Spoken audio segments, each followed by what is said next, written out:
아모스 5장 24절 말씀입니다.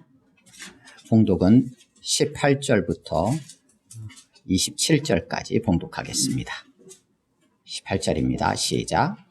화 있을진저 여호와의 날을 사모하는 자여, 너희가 어찌하여 여호와의 날을 사모하느냐? 그날은 어둠이요 빛이 아니라 마치 사람이 사자를 피하다가 곰을 만나거나 혹은 집에 들어가서 손을 벽에 대었다가 뱀에게 물림 같도다. 여호와의 날은 빛없는 어둠이 아니며 빛납 없는 캄캄함이 아니냐. 내가 너희 절기들을 미워하여 멸시하며 너희 성회들을 기뻐하지 아니하나니 너희가 내게 번제나 소제를 드릴지라도 내가 받지 아니할 것이요 너희의 살진 희생의 화목제도 내가 돌아보지 아니하리라. 네 노랫소리를 내 앞에서 그칠지어다. 네 비파 소리도 내가 듣지 아니하리라. 오직 정의를 물같이 공의를 마르지 않는 강같이 흐르게 할지어다. 이스라엘 족속아, 너희가 40년 동안 광야에서 희생과 제물을 내게 드렸느냐? 너희가 너희 왕 시굿과 기윤과 너희 우상들과 너희가 너희를 위하여 만든 신들의 별 형상을 지고 가리라. 내가 너희를 다메섹 밖으로 사로잡혀 가게 하리라. 그의 이름이 만군의 하나님이라 불리우는 여호와께서 말씀하셨느니라. 아멘. 24절 말씀을 중심으로 3, 4분 정도 각자 묵상합니다. 거기까지 보시겠습니다. 하나님은 하나님의 공의와 정의가 온 땅에 흘러갈 수 있도록 이스라엘을 먼저 선택하십니다. 하지만 이스라엘은 하나님을 떠나면서 하나님의 공의와 정의도 내팽개치게 됩니다. 하나님은 선지자를 보내서 그 공의와 정의를 행하도록 외치게 하며 회복의 기회를 다시금 주십니다. 궁극적으로는 하나님의 공의를 보내셔서 영원한 하나님의 나라를 세우시겠다고 선포도 하십니다. 오늘 본문은 아모스 선지자를 통해서 바로 이것을 우리 가운데 선포해 주시는 말씀입니다. 아모스서는 구약성경 소선지서 중에 이제 세 번째 위치에 있는 책입니다. 호세아, 요엘, 아모스. 네, 위치상으로는 그렇지만 선지서들 이사야부터 시작되어지는 선지서 17권에 기록된 선지서 중에서 가장 먼저 기록된 선지서다, 이렇게 일반적으로 이야기를 합니다. 아모스서 1장 1절을 같이 보겠습니다. 같이 읽습니다. 시작. 유다 왕 우시아의 시대, 곧 이스라엘 왕 요아스의 아들 여로보암의 시대, 지진전 2년에 드고와 목자 중 아모스가 이스라엘에 대하여 이상으로 받은 말씀이라. 기본적으로는 이 아모스가 이스라엘에 대하여, 여기서는 물론 이스라엘이 북이스라엘을 지칭하는 걸로 기본적으로는 이해합니다. 하지만 남유다에 대한 내용들도 같이 등장을 하죠. 그래서 이스라엘에 대하여서 본 말씀입니다. 본. 그래서 보았다, 말씀을 보았다, 이런 경우에 이제 보통 이상, 환상, 계시 이런 형태로 이제 번역을 해놨어요. 근데 시대가 어떤 시대냐? 남유다의 왕은 우시아 시대입니다.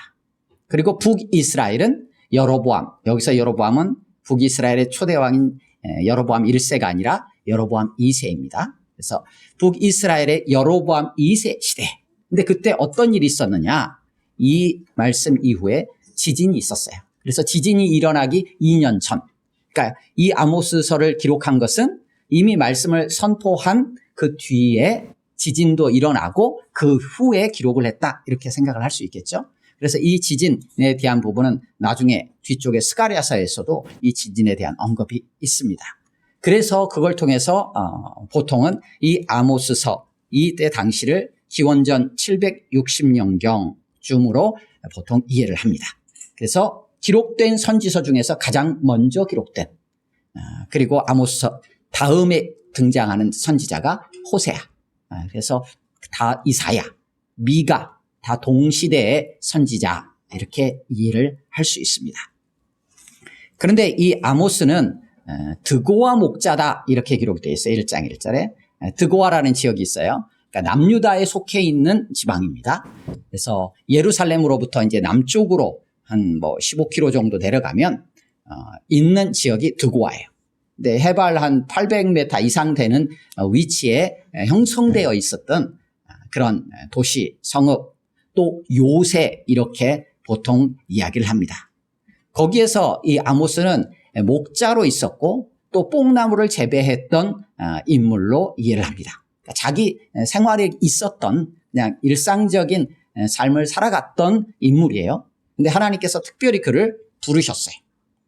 부르셨는데 그것도 어디에 대한 말씀으로 부르셨냐면 남유다 사람인데 남유다에서 살고 있었고 생활권이 남유다였는데 북이스라엘에 대해서 말씀을 선포하도록 부름을 받은 자예요. 그렇게 소개를 하고 있습니다. 그래서 아모스라는 이 이름은 짐진자, 짐 이런 의미로 보통 이해를 합니다. 아모스서는 시대적인 배경 1절에서 밝힘과 함께 여호와께서 시온과 예루살렘에서부터 소리를 내신다. 그래서 목자의 초장과 갈멜산 꼭대기가 마를 것이다 라는 것을 선포하면서 1장이 시작합니다. 그리고 그날에 여호와의 날에 사로잡힌 이스라엘을 돌이키셔서 다시 뽑히지 않게 그들의 땅에 심을 것이다 라는 회복의 말씀을 주시면서 아모스서 9장이 끝나게 됩니다. 대체로는 아모스서는 보통 세 단락으로 크게 구분을 합니다. 1장에서 2장까지는 아모스에게 하시는 말씀이에요. 아모스 선지자에게. 그래서 여호와께서 말씀하시기를 하면서 다메섹의 서너 가지 죄에 대하여 하면서 시작을 하는 내용들로 중심이 이루어진 1장에서 2장을 한 단락으로 묶을 수 있어요. 그러니까 열방의 나라들을 포함해서 이스라엘의 서너 가지 죄와 그에 대한 벌에 대한 부분을 아모스 선지자에게 말씀해 주시는데요. 그리고 3장에서 6장까지는 이스라엘 자손들을 향하여서 선포하는 말씀입니다. 그래서 이스라엘의 구체적인 죄악들과 그 가운데서도 그들이 살 길은 무엇인가 라는 것들을 제시해 주십니다. 그러면서 7장에서 9장까지는 이제 주께서 내게 보이신 것 해서 환상에 대한 내용들을 중심으로 해서 기록이 되고 마지막으로 회복에 대한 말씀. 이렇게 세 부분으로 우리가 구분해서 이해해 볼 수 있습니다. 아모스서는 특별히 7이라는 숫자가 굉장히 강조가 되어 있습니다. 7이라는 숫자가 직접적으로 등장하지는 않지만 내용들에 있어서 7, 7을 우리가 확인하게 되는 그런 내용들이 굉장히 많습니다. 보통 7이라는 숫자는 3과 4가 더해진 숫자잖아요. 그래서 3은 하늘, 4는 이 땅의 온 세상을 말하는 것으로서 합쳐서 완전한 수 이런 의미로 우리가 보통 그 상징을 이해합니다. 그렇다고 한다면 이 아모스서를 통해서 주시는 하나님의 말씀들은 그 내용이 죄에 대한 부분이든 심판에 대한 부분이든 회복에 대한 부분이든 하늘과 땅에서 하나님께서 완전하게 이것을 반드시 성취하실 것이고 그 죄악은 극심하고 심판은 처절할 것이며 그럼에도 불구하고 온전한 회복을 주실 것이다 라는 것을 이 숫자를 통해서 특별히 보여주는 것 같습니다. 예를 들면 1장 3절에서 2장 5절까지는 어떤 나라들의 서너 가지 죄에 대하여 얘기한다 라고 얘기하는 그 나라들이 7개가 등장합니다. 그래서 이스라엘의 주변에 나라들이 7개가 등장하면서 3절에서 다메섹의 서너 가지 죄로부터 시작해가지고 다메섹, 가사 그리고 위쪽으로 두로 밑으로 내려오면서 에돔, 암몬, 모압, 유다 그리고 이스라엘까지 이렇게 이스라엘을 중심으로 한 그러한 7나라 주변 7나라들에 대한 심판을 예언하면서 이스라엘의 죄악으로 이렇게 들어가게 됩니다.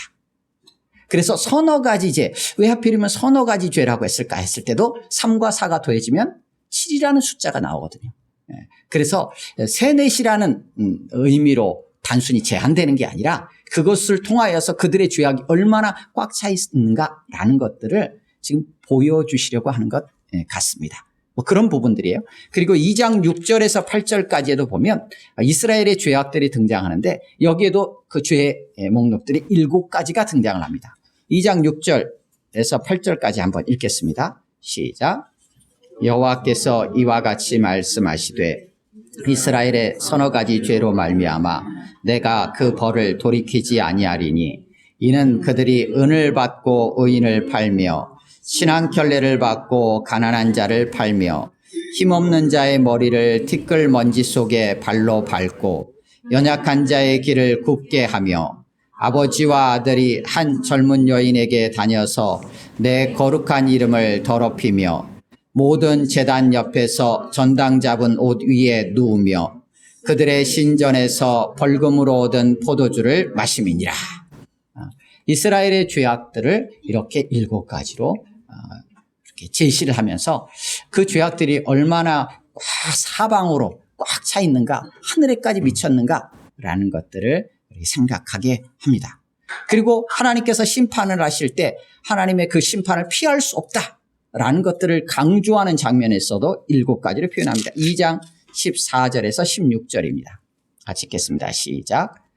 빨리 다름박질하는 자도 도망할 수 없으며 강한 자도 자기 힘을 낼 수 없으며 용사도 자기 목숨을 구할 수 없으며 활을 가진 자도 설 수 없으며 발을 자도 피할 수 없으며 말 타는 자도 자기 목숨을 구할 수 없고 용사 가운데 그 마음이 굳센 자도 그날에는 벌거벗고 도망하리라. 여호와의 말씀이니라. 하나님의 심판을 결단코 피할 수 없다라는 것들을 이렇게 표현해 주고 있습니다. 3장 3절에서 6절까지는 7개의 질문들이 등장합니다. 3장 3절에서 6절 같이 읽습니다. 시작. 두 사람이 뜻이 같지 않은데 어찌 동행하겠으며 사자가 움킨 것이 없는데 어찌 수풀에서 부르짖겠으며 젊은 사자가 잡은 것이 없는데 어찌 굴에서 소리를 내겠느냐.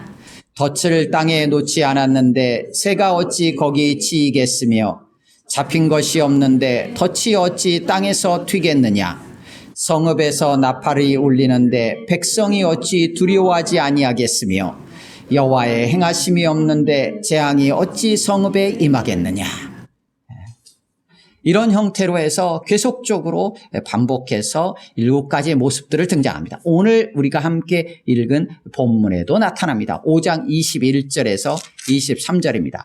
여기에는 이스라엘이 얼마나 형식적인 모습으로 하나님께 나아가고 있는가라는 것들을 확인하게 되는 장면이에요. 21절에서 23절입니다. 시작. 내가 너희 절기들을 미워하여 멸시하며 너희 성회들을 기뻐하지 아니하나니 그러나 내가 번제나 소제를 드릴지라도 내가 받지 아니할 것이요 너희의 살진 희생의 화목제도 내가 돌아보지 아니하리라. 또 내 노랫소리를 내 앞에서 그칠지어다. 내 비파 소리도 내가 듣지 아니하리라. 아멘. 이스라엘이 하나님께 올려드리는 그들의 삶 속에서 하나님께서 주신 말씀을 따라 행해지는 모든 그런 어떤 예식들이 하나님 앞에 받아들이지 않는다는 거예요. 끝이라는 거예요. 그래서 절기들, 성회들, 번제, 소제, 화목제, 그리고 너희 가운데 나타나는 노랫소리, 비파소리, 이것들 다 끝이라. 내가 받지 않는다 라는 거예요. 문제가 있다라는 얘기죠. 문제가 있다. 그것을 이렇게 또 7가지로 해서 설명을 해나갑니다. 이런 형태 지금 함께 나눈 것들 외에도 다양한 모습으로 아모스서는 이것들을 보여주고 있어요. 그래서 하나님께서 이스라엘의 죄악에 대해서 어떻게 지금 여기고 계시고 그에 대해서 어떻게 하나님께서 심판하실 것이며 그럼에도 불구하고 하나님께서 어떻게 회복시킬 것인가에 대한 것들을 우리가 깊이 생각하게 됩니다. 이스라엘의 죄악들은 물론 다양한 본문들에서 지금 보여줍니다. 2장 6절 이하에서 16절까지 해서 이스라엘의 죄에 대해서 보다 더 집중적으로 많이 표현을 하고 4장 1절 이하에서 드러납니다. 그것들을 이제 좀 정리를 해보면 이런 거예요. 하나님을 섬긴다고 하면서 다른 우상도 섬기는 거예요. 하나님을 의지한다고 하면서 다른 그 무엇도 의지하는 거예요.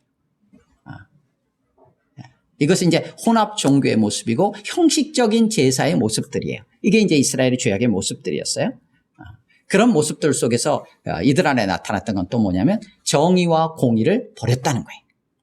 그래서 이 정의와 공의는 사회 속에서 그들이 살아가는 삶의 모습들을 보여주고 있는 거예요. 그 모습이 하나님 앞에 합당하지 않았다라는 거예요. 또 하나 이제 정리해 본다면 그들 안에는 어떤 생각을 가지고 있었냐면 제사를 드려요. 오늘 21절에서부터 23절까지 나오는 것처럼 절기도 성회도 다 지키는 것 같아요. 다 지키면서 어떤 생각을 했냐면 이들 안에선 나는 의롭다라는 생각을 했어요. 의롭다라는 것에 대한 기준, 판단에 있어서 그들의 착각이 있었어요. 당신은 지난 호세아서를 함께 나눌 때도 이렇게 같이 나눴지만 북이스라엘의 여로보암 2세 때는 강성했던 때입니다. 남유다의 우시아가 왕이었던 시대도 마찬가지로 크게 무리가 없었어요. 남과 북이 서로 잘 교류했어요. 그러다 보니까 주변 나라들이 이스라엘에 대해 침공하거나 이렇게 하기가 쉽지 않았어요. 그래서 영토도 다윗과 솔로몬 시대에 누렸던 그런 영토처럼 굉장히 폭넓게 그 땅들을 회복했던 시기예요. 그리고 경제적으로 굉장히 부유했어요. 국가가 부유했다는 거예요. 그러다 보니까 경제적인 부흥을 누렸어요. 근데 21절에 23절에 절기도 잘 지키고 성회도 드리고 번제, 소제, 화목제 거기다 노래와 비파로 하나님을 찬양하고 이 모습들이 그들 안에 있었어요. 자, 그럼 어떤 생각을 했겠습니까? 우리가 드리는 이 모든 것이 우리의 경제적이고 또 정치적이고 여러 군사적으로 주변 국가의 안정을 가져다 줬다. 그렇다면 우리가 지금 하고 있는 게 어때요? 잘 하고 있다. 이런 생각을 한 거예요. 우리가 누리고 있는 부와 안정은 곧 우리의 의에 비롯한 것이다. 이런 생각을 한 거예요. 그런데 그 의는 우리가 드리는 제사, 절기, 하나님 주시고도 우리는 잘하고 있는 거야 라는 생각을 한 거예요. 이게 문제가 있다는 거예요. 그렇지 않다라는 거예요. 그렇지 않다는 게 어디서 드러나느냐? 이들의 삶에서 나타나는 거예요. 그래서 오늘 보면 24절에서는 그냥 딱 한마디로 정의와 공의가 지금 없다라는 얘기를 한 거예요. 앞에서도 언급했지만 은을 받고 의인을 팔아요. 신앙켤레를 받고 가난한 자를 팔아요. 이런 일들이 벌어지는 거예요. 돌보지 않아요. 힘없는 자의 머리를 티끌먼지 속에 발로 밟아요. 연약한 자의 길을 굽게 만들어요. 아버지와 아들이 한 젊은 여인에게 다녀가 하나님의 여호와의 이름을 거룩한 이름을 더럽혀요. 제단 옆에서 하나님 앞에 제사 드린다고 하면서 어떻게 하느냐? 전당 잡은 옷 위에 누워요. 이스라엘은 어때야 되냐? 겉옷, 그들이 입는 겉옷은 옷의 역할도 하지만 밤에는 기온차가 있기 때문에 밤에는 이불 역할도 하는 거예요. 가난한 자들, 없는 자들은 그것이 그의 삶의 유일한 피난처일 수 있어요. 마땅한 거처가 없기 때문에 노숙을 할 경우에 자기의 겉옷은 자기 이불이 되고 추위를 막아줄 수 있는 유일한 어떤 방편이 되는 거예요. 그런데 먹을 게 없으니까 어떻게 하냐면 그것을 전당 잡혀요. 맡기고 조금 꾸는 거예요. 그랬을 경우에 어떻게 하느냐? 겉옷을 전당 잡았을 경우에 해가 지기 전에 그것을 돌려주라고 말씀하셨어요. 근데 어떻게 하느냐? 제단 옆에서 하나님의 제사한다면서 전당 잡은 옷 위에 누워 있는 거예요. 돌려줘야 되는데. 있다고 경제적인 부여를 누리고 부여를 누리고 안정되다고 느끼는 것은 기득권층과 지도자들과 있는 자들의 모습이었던 거예요. 그런데 정말로 연약하고 가난하고 힘없는 자들, 그들은 짓밟히고 있었던 거예요. 이것이 극대화되어 있었어요. 그것을 하나님 공의와 정의를 버린 것이라고 했어요. 그 모습을 보고 하나님 어떻게 했냐? 너희는 의롭지 않다라는 거예요. 그래서 하나님 심판하시겠다라는 거예요. 그들은 우리는 의로우니까 우리가 이렇게 누리고 있지 라고 그들은 착각하고 있었던 거예요. 오늘 우리 시대는 어떤가? 나는 하나님만을 섬기고 하나님을 예배하고 주님을 믿는다고 하는데 다른 것도 의지하고 있고 다른 것도 늘 마음에 두며 다른 것을 붙잡고 있지 않은가? 이런 생각들을 해보게 되죠. 하나님께 예배하는 모든 나의 삶의 찬양과 기도와 말씀과 하는 우리의 모습들이 예배의 모든 행위들이 혹시 형식적인 것으로 전락되어 있지 않은가? 이런 생각도 한번 해보게 돼요. 그러면 구체적으로 나의 삶의 현장에서는 정의와 공의가 행해지고 있는가? 라는 것들도 돌아보게 되죠. 나는 내가 지금 누리고 있는 어떤 부유함과 안정감이 나의 의에서 비롯됐다. 이렇게 혹시 착각하고 있지는 않은가? 이스라엘이 그러했다라는 거예요. 그러했다. 그런 과정 속에서 이제 오늘 본문이 위치해 있습니다. 그래서 오늘 본문 21절에서 27절까지는 굳이 이렇게 딱 구분하지는 않아도 되지만 한번 생각해 볼 수 있어요. 21절에서 23절까지 역시나 이 절기들, 성회들, 제사와 관련된 부분들을 하나님 받지 않겠다라는 거예요. 받지 않겠다. 25절에서 27절까지는 그들이 우상을 섬김으로 인해서 하나님께서 심판하시겠다는 내용이에요. 심판. 우상 형상도 짊어지고 너희가 다메섹 밖으로 사로잡혀가게 하리라 라는 그런 그들의 잘못된 모습들에 대한 심판에 대한 내용들이에요. 그 사이에 24절 왜 이런 일들이 벌어지고 왜 이렇게 하나님께서 심판하시는가에 대한 부분을 24절에서 이야기하고 있어요. 그렇다면 이 부분을 예배하고 관련되고 그들의 제사와 하나님을 예배하는 것과 관련해서 생각한다면 예배는 예배의 현장, 실제 예배의 자리가 있을 뿐만 아니라 그 사이에 있는 24절 예배의 삶이 있다는 거예요. 삶의 자리가. 그래서 하나님께서 받으시는 예배라고 했을 때 우리는 무엇을 기억해야 되느냐?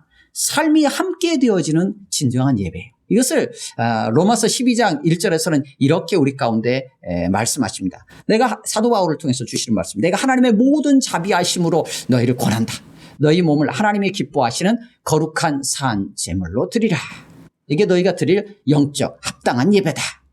그러니까 삶에 있어서 합당하게 되는 이 삶이 함께 하나님 앞에 드려지는 예배의 형식, 예배 자리가 있어야 된다는 거. 그것을 하나님은 기쁘게 받으신다는 거예요. 이것은 구약 성경에서도 이미 말씀하신 거예요. 사무엘상 15장에서도 사무엘을 통해서 사울에게 순종이 제사보다 낫다. 듣는 것이 순양의 기름보다 낫다. 이것은 제사가 필요 없다라는 얘기를 하는 게 아니라 그 제사는 순종이 함께 되어진 진정한 하나님 받으실 만한 제사여야 된다라는 이야기를 하고 있는 거예요. 동시대에 이제 뒤쪽에 등장하는 미가 선지자는 미가서 6장 8절에서 이렇게 하나님께서 그에게 말씀해 주십니다. 사람아, 주께서 선한 것이 무엇임을 내게 보이셨다. 여호와께서 내게 구하시는 것은 오직 정의를 행하며 인자 곧 인애를 사랑하며 겸손히 내 하나님과 함께 행하는 것이 아니냐. 그러니까 정의를 행하는 것. 인자, 미가 6장 8절의 인자는 인애를 말하는 거예요. 인자를 사랑한다. 이것은 공의와 연결된다고 할 수 있어요. 이것은 결국 뭐냐? 겸손히 하나님과 동행하는 삶이라는 거예요. 그러니까 정의와 공의를 행한다라는 것은 겸손히 하나님과 동행하는 삶을 살고 있느냐라는 거예요. 이것이 함께 어우러져야 하나님이 기뻐 받으시는 예배가라는 거예요. 그렇다면 나는 형식적인 예배의 자리에만 있는지 그 형식조차도 왜곡되어 있을 수도 있고 그 형식 속에서도 내가 하나님이 아닌 다른 것을 섬길 수 있는데 그렇지 않은 것 같다 생각할지라도 과연 나의 삶의 자리가 함께 하나님 앞에 드려지는 예배로 하나님께 올려드리고 있는가? 라는 질문을 한번 우리 스스로에게 던져볼 필요가 있어요. 이스라엘은 이게 무너졌어요. 그런데도 자신들이 누리는 부와 안정감 때문에 나는 잘하고 있어 라고 착각하고 있었어요. 그래서 여호와의 날 그래서 18절 우리가 읽었던 화 있을진저 여호와의 날을 사모하는 자들이요. 그들은 자기가 의로우니까 여호와의 날이 임하면 어떻게 했어요? 나는 즐거운 거예요. 기뻐할 일인 거예요. 이렇게 착각하고 있었던 거예요. 아니라니까 너희는 화 있어. 여호와의 날이 너에게 심판으로 임할 텐데 너희가 의롭다고 너희 스스로 생각하는 그 의가 아니다. 내가 너희의 예배도 받지 않았다. 너희는 공의와 정의도 버렸다. 그렇다면 그 여호와의 날은 사모할 게 아니라 그들이 두려워해야 할 날인 거죠. 주님 다시 오기를 우리는 사모하면서 주님 빨리 오셨으면 좋겠어요 라고 말하는 우리의 심령, 우리의 삶의 실제 모습은 이스라엘과 같은가? 아닌가? 질문을 던져보게 됩니다. 24절에 등장하는 정의, 공의. 24절 말씀을 한 번 더 같이 읽겠습니다. 시작.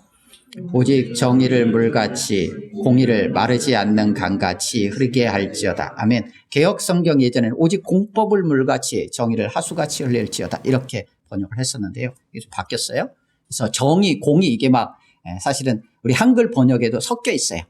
개역 개정에서는 그나마 어느 정도는 정리를 했어요. 정의라고 번역된 이 히브리어 단어는 구약 성경에서 대부분 재판, 판결, 율례, 법도, 규례, 정의 등으로 아주 다양하게 번역이 되어 있어요. 판단하는 것과 관련된 단어처럼 이해가 돼요. 거의 공의라고 번역한 경우는 거의 없어요. 한두 군데 등장을 하긴 하지만, 그리고 공의라고 번역한 이 단어는 거의 구약 성경에서도 의, 공의 이렇게 번역이 되어 있어요. 거의 대부분. 그렇다고 해서 이 정의와 공의가 딱 구분해가지고 이게 정의고 이게 공의고 이렇게 딱 나누기는 쉽지 않아요. 이거는 같이 등장하는 경우가 굉장히 많아요. 구약에서는. 따로도 나오지만. 그래서 정의와 공의가 등장할 때는 이 정의와 공의를 같이 묶어서 생각을 하는 게 필요해요. 근데 기본적으로 이 정의와 공의는, 성경에서의 정의와 공의는 적어도 하나님과의 관계에 기초해서 이해하는 게 필요해요. 하나님과의 관계 안에서. 일반 사회 속에서의 사회와 정의와 공의라고 한다면 사회에서, 또 사회에서 정한 어떤 규범들, 사람들과의 관계 속의 기준이 되어서 이해를 한다면, 성경에서의 정의와 공의는 하나님과의 바른 관계 속에 기초하여 이 정의와 공의를 이해하는 게 필요합니다. 그런데 하나님과의 바른 관계 안에서 사람들을 향하여서 행해지는 모습이 어떠해야 되느냐? 정의와 공의. 이렇게 이해를 하시면 돼요. 하나님을 향하여서 하나님과의 바른 관계에 대해서 우리가 하나님께 행해지는 어떤 우리의 행위들이 있다면 그것을 우리는 하나의 모습이 예배라고 할 수 있어요.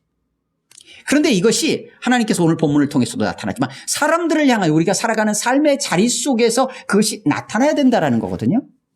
그 모습이 어떤 모습으로 나타나야 되는가라고 했을 때 정의와 공의라고 지금 말씀을 해 주시는 거예요. 딱 이렇게 구분을 완전히 지을 수는 없지만 그래도 이렇게 생각을 해보시면 돼요. 정의는, 성경에서 말하는 정의는 보다도 하나님의 말씀, 율례, 규례 이런 것들에 비추어 가지고 판단해 보는 거예요. 조금 더 소극적인 측면에서의 이렇게 생각해 볼 수 있어요. 그래서 죄와 관련해서 정의는 죄와 관련해서 하나님의 말씀에 비추어 예외 없이 판단하는 것과 관련돼요. 그러니까 가난한 자가 죄를 지었어요. 가난하다고 해서 죄가 덜할 수 없다. 두둔하지 말아라 말씀하세요. 부한 자가 죄를 지었어요. 부하니까 권력이 있으니까 좀 봐줘야지. 그러지 말라는 거예요. 다 동일하게 그 죄에 대해서 판단하라. 이게 이제 정의하고 조금 더 그쪽에 초점이 있어 보입니다. 공의는 보다 더 하나님의 마음에 비추어서 적극적으로 우리가 이해할 수 있는 이렇게 한번 생각해 볼 수 있어요. 그러니까 훨씬 더 관대하게 적용할 수 있겠죠. 이런 거예요. 너희가 추수할 때 밭에 모퉁이까지 다 베지 말아라. 왜요? 가난한 자들이 그것을 거두어 가게. 내가 수고하고 내가 씨 뿌리고 다 했던 곳이니까 어떻게 내가 다 걷어내는 게 성실한 것이잖아요. 근데 어떻게 해요? 그것을 떨어진 이삭을 줍고 살아가야 되는 사람들이 있으니까 어떻게 해요? 가난한 자들을 위해서 다 베지 말고 넉넉히 놔둬라. 모퉁이 베지 마라. 룻기에 이제 잘 등장하다 보아스가 어떻게 해요? 아예 베던 거에서 오히려 떨어뜨려 가지고 가는 적극적이고 아주 관대하게 베푸는 거예요. 연약한 자들. 이런 이제 공의하고 관련해서 한번 생각해 볼 수 있는 거예요. 그래서 이 정의와 공의가 함께 어우러져야 되는 거예요. 자, 그럼 우리 자신에게 정의와 공의를 이렇게 적용해 볼 수 있는 거예요. 다른 사람에게 말고요. 정의라는 측면에서 보면 자기 자신의 죄에 대해서는 아주 냉정하게 판단하고 회개하는 것과 관련해서 정의를 생각해 볼 수 있어요. 공의는 연약한 타인을 향해서, 연약한 자들을 향해서 자신의 것을 넘치게 내어놓으며 베푸는 것과 관련해서 공의를 생각해 볼 수 있어요. 그렇다면 나는 정의로운가? 나는 정의를 행하고 있는가? 나는 공의를 행하고 있는가? 한번 스스로에게 적용해 볼 수 있죠. 그러면 이렇게 구약에서 정의와 공의를 흘려보내라는 거예요. 5장 7절에서는 이렇게 되어 있어요. 정의를 쓴쑥으로 바꾸며 공의를 땅에 던지는 자들아 라고 고발을 하거든요. 쓴쑥 먹을 수 없는 쑥이 된 거예요. 공의를 땅에 던져버려요. 그랬던 상황에서 어떻게 정의를 물같이 흘려보내라는 거예요. 공의를 끊기지 않게 흘러가는 강처럼 그렇게 하라는 거예요. 넘쳐나게 하라는 거예요. 근데 우리 안에 공의와 정의가 과연 행할 수 있을까라고 했을 때 불가능함을 확인하게 돼요. 그런데 구약에서 율법을 주셨어요. 율법을 너희가 지키면 이렇게 하나님께 복을 받는다라고 했어요. 율법을 지킬 수 있느냐? 그럴 수 없음에도 불구하고 율법을 주셨어요. 왜? 그 율법을 통해서 하나님을 믿고 하나님을 믿음으로 따라가도록 하기 위한 하나의 기준을 주신 거예요. 공의와 정의는 그 율법을 지키는 것과 직결되어요. 그래서 여호와의 율법을 지켜 공의와 정의를 행하라 라고 말씀하시거든요. 그런데 공의와 정의도 마찬가지예요. 그렇게 지킬 수 없어요. 우리가 할 수 없어요. 그것을 하나님 아세요. 그래서 어떻게 하시느냐? 공의, 의를 아예 보내주세요. 그래서 예레미야 선지자를 통해서는 이렇게 내가 한 의로운 가지를 너희 가운데 보낼 것이다. 그의 이름은 여호와 우리의 공의라 라고 말씀을 해주셨어요. 그분이 바로 메시아 구원자로 오신 예수 그리스도세요. 예수 그리스도께서 이 땅에 오신 거예요. 정의와 공의는 하나님과의 바른 관계가 사람들을 향해서 사람들에게 구체적으로 행해지게 되는데 하나님을 떠나서 믿지 않고 순종하지 않는 사람들은 불의한 거예요. 그러니 당연히 공의와 정의가 불가능하겠죠. 모든 사람이 죄를 범해서 하나님의 영광에 이르지 못할 뿐만 아니라 공의와 정의도 행할 수 없어요. 왜냐하면 성경에서의 공의와 정의는 하나님과의 바른 관계가 기초라고 그랬잖아요. 하나님과의 관계가 깨져 있는 사람이 어찌 하나님의 공의와 정의를 행할 수 있겠어요? 불가능한 거죠. 불가능한 거예요. 그럼에도 불구하고 이 공의와 정의를 구약에서는 행하라고 하시는 거예요. 율법을 주셔서 지키라고 하신 것처럼 그걸 통해서 하나님을 믿고 따라가라는 의미예요. 그런데 신약에서는 어때요? 이제 예수님이 오신 거예요. 예수 그리스도 안에서 하나님의 공의와 정의가 성취되었어요. 그래서 하나님의 의는 어떻게 나타나느냐? 하나님의 공의는 정의는 어떻게 나타나냐? 하나님의 사랑으로 성취되어져요. 사랑으로. 이를 위해서 예수님이 오셨고 아까 정의는 죄에 대해서 모두 다 똑같이 적용을 한다고 했잖아요. 모든 사람의 죄 구분 없이 경중 상관없이 모든 사람의 모든 죄를 예수님은 다 짊어지셨어요. 예외 없이 하나님의 정의예요. 그렇게 어떻게 되냐? 죽으신 거예요. 그래서 어떻게 하셨느냐? 모든 사람 모든 죄인을 다 하나님은 살리려고 하신 거예요. 이게 뭐예요? 공의예요. 그래서 예수 그리스도께서 오셔서 십자가에 죽으시고 다시 사심으로 예수 그리스도 안에서 우리 모두를 살리려고 하신 것, 이것은 하나님의 공의와 정의의 성취인 거예요. 그래서 예수 그리스도의 십자가가 하나님의 공의요 하나님의 정의이며 그것은 어떻게 나타났어요? 하나님의 사랑으로 나타난 거예요. 그래서 요한복음 3장 16절에서 하나님 세상을 이처럼 사랑하사 독생자를 주셨다. 저를 믿는 자는 영생을 얻게 하려고 하신 것이다 라고 말씀하시는 거예요. 그렇다면 우리는 이제 어떻게 이 공의와 정의를 행할 수 있어요? 예수 그리스도께서 행하신 그 공의와 정의, 그 예수 그리스도 안에서만 우리는 공의와 정의를 행하는 자의 삶을 살아갈 수가 있게 돼요.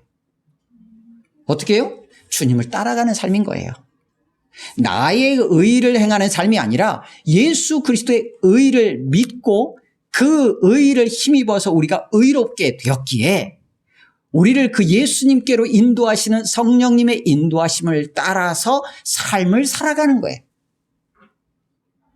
그래서 신약에서는 공의와 정의를 행하라는 측면에서의 말보다는 주님을 따라가고 주님을 부쫓아가고 성령의 인도함을 받고 성령을 따라 행하도록 계속해서 안내해 주고 계세요.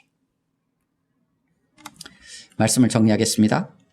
오늘 아모스서를 통해서 하나님께서는 우리 안에 어떤 생각을 가지고 있는지 다시 한번 돌아보게 하십니다. 내가 하나님을 믿는다는 것, 하나님을 예배하고 있다는 것, 하나님이 허락하신 삶의 자리를 살아가면서 나는 어디에 초점이 있는지, 나는 어떤 생각으로 지금 주님 다시 오시길 기다리고 있는지를 돌아보게 하십니다. 그러면서 하나님은 우리의 삶에 참 공의와 정의가 행해지는 삶으로 하나님을 예배하길 원하십니다. 하지만 죄인된 모습으로 우리는 행할 수 없기에 하나님은 그 아들을 죽기까지 내어놓으시며 하나님의 공의와 정의를 하나님의 사랑으로 실현하셔서 성취하셔서 이제는 예수 그리스도를 믿고 따라가는 삶을 통해서 이것을 행하도록 우리에게 안내해 주고 계십니다. 그러기에 우리 안에 함께 계시는 성령님께서 우리를 이러한 삶을 살아가도록 예수 그리스도께로 우리를 날마다 인도해 주실 것이고 예수 그리스도에게까지 자라가도록 우리를 이끌어 주실 것입니다. 그 인도하심에 믿음으로 따라가며 우리의 삶 전체로 하나님 앞에 하나님이 기뻐 받으시는 예배로 드리는 우리 모두가 될 수 있기를 주님의 이름으로 축원합니다. 아멘. 함께 기도합니다.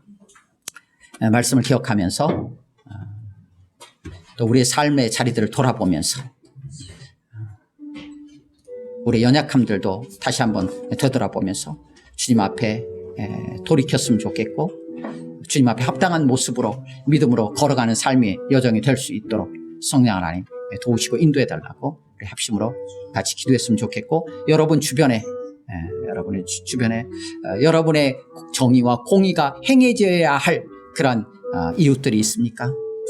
주님 우리로 보게 하신다면 그들을 향하여서 넉넉하게 관대하게 우리가 나누고 베풀 수 있는 자 되게 하여 주시고 함께 하나님의 나라를 이루어가는 우리 모두가 될 수 있도록 인도해 달라고 우리 합심으로 1분 정도 같이 기도합니다.